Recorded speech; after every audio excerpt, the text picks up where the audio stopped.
A imagem pública do governo, segundo diversos analistas, é inusitada. A estratégia de imagem pública é inusitada, é rara, é heterodoxa. O presidente Lula, em diversas questões, assume o papel de ala esquerda do seu próprio governo, enquanto seus ministros, muito frequentemente, costumam se apresentar com um discurso mais moderado, com menor protagonismo e muitas vezes defendendo posições pouco claras.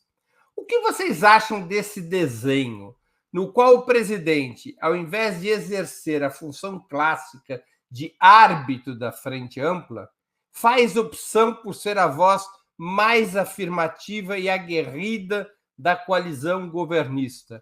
Quase que uma situação na qual não são os ministros a protegerem o presidente, mas o presidente a proteger os ministros. Qual a opinião de vocês sobre este inusitado desenho de estratégia de imagem? Com a palavra, Sérgio Amadeu da Silveira. Olha, Breno, eu consigo ver em alguns momentos isso que você fala claramente, mas eu não sei se isso é uma estratégia pensada. Se for, é uma estratégia diferente. Mas será que o Lula deixou de ser aquele cara que é o árbitro efetivamente do governo?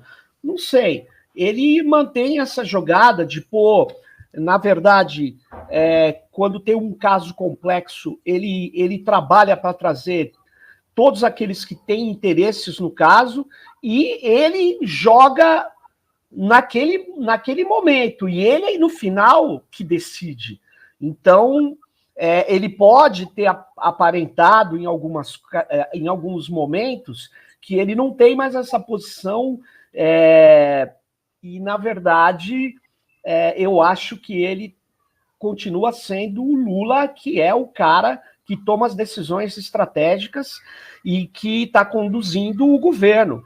E o que me chamou a atenção é algumas mudanças na estrutura do governo, como, por exemplo, da Casa Civil, que deixa de ter menos importância em relação à Secretaria de Relações Institucionais. Isso é uma coisa que aconteceu. Aconteceu, não sei se foi pensado, mas eu acho que sim.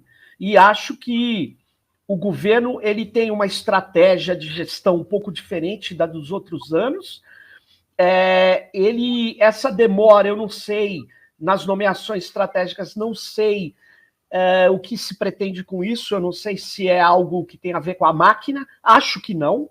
Acho que ao contrário, quanto mais você demora para trocar a máquina, mais você corrói, mais você cria dificuldades. Então, eu não sei o que é isso, é um pé no acelerador, ao mesmo tempo uma freada brusca, é um jogo administrativo que eu não sei se faz parte da confusão de montagem de um governo, que um estado gigantesco. Agora, por exemplo, no SERPRO, o SERPRO nomeou um cara que vem de uma história bastante neoliberal no Paraná, bastante contra tudo que estava no programa de governo do Lula. Ele nomeia um cara do SERPRO, que é uma empresa até agora, o Paulo Guedes transformou em barriga de aluguel para fugir de licitação, tem uma parceria estratégica que é oculta, que a gente não sabe, e que ela chega nos órgãos públicos e leva a Amazon, a Microsoft e tal. Quer dizer, e ele nomeia um cara desse grupo. Então, nós estamos vendo o que é o poder de compra do Estado. Ele vai continuar fazendo lambança, né? Então, na área de comunicação, põe esse ministro, né? E nas teles, deixa a coisa frouxa. Quer dizer, tem muito problema, apesar que, veja, o Lula entra na questão internacional muito bem, falando da paz e tal. A gente até discutiu isso num programa anterior. Aí, de repente, ele começa a caminhar para um lado que é um lado que agora a fronteira ficou bastante difícil. Eu não sei se ele consegue recompor a ideia de paz se ele continuar aprofundando essa linha que ele está. Mas essa não era a linha dele. Aí você tem razão, essa era a linha de quem ele nomeou no ministério, mas não era a linha dele. Aí ele se coloca mais à esquerda, mas depois ele vai ajustando. Mas esse ajuste é bom?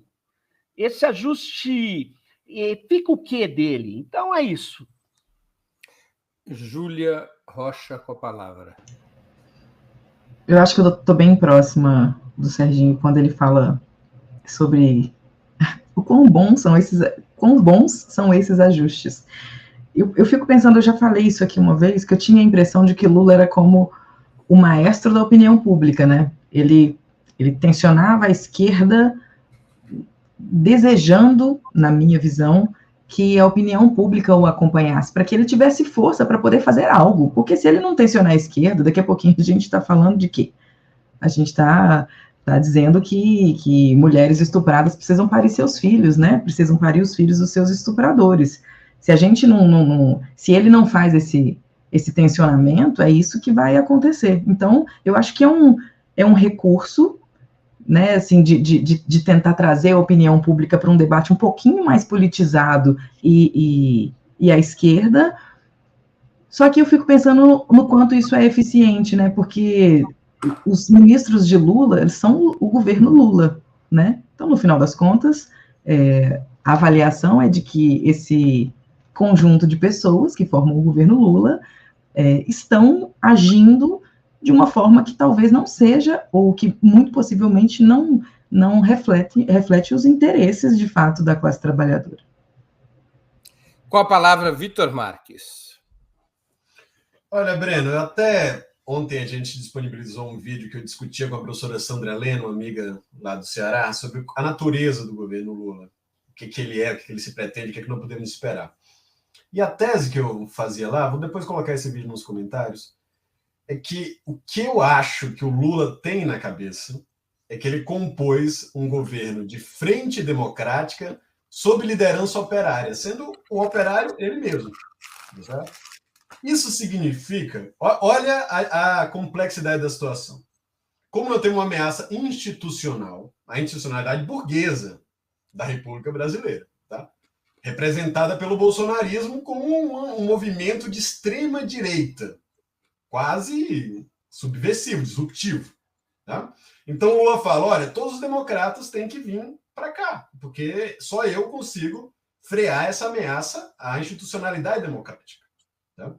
Mas, ao mesmo tempo, nessa coalizão, ele se coloca como representante das classes trabalhadoras, no interior da coalizão democrática que ele montou. Isso significa que talvez que o Lula vai continuar com o método que ele tinha antes, que é deixa surgir as coisas e ele vai arbitrar, tá certo? Mas, em primeiro lugar, eu acho que ele está à esquerda do que ele estava quando foi eleito em 2002, tá certo? Ou seja, 2 décadas atrás. E, no entanto, a correlação de forças para a esquerda brasileira está muito ruim, tá? Isso significa que nós vamos ter que ter um trabalho também complicado de ser executado, muito delicado. Como é que nós vamos ser capazes de pressionar o governo Lula sem desestabilizá-lo? Levá-lo em uma determinada direção sem o enfraquecê-lo?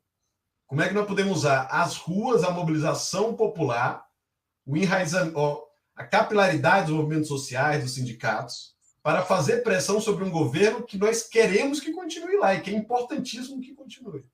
Tá? Até para que o governo seja forçado a fazer o que o Lula diz que quer fazer. Mas aí nós temos que atuar como uma força social que possa empurrar nessa direção.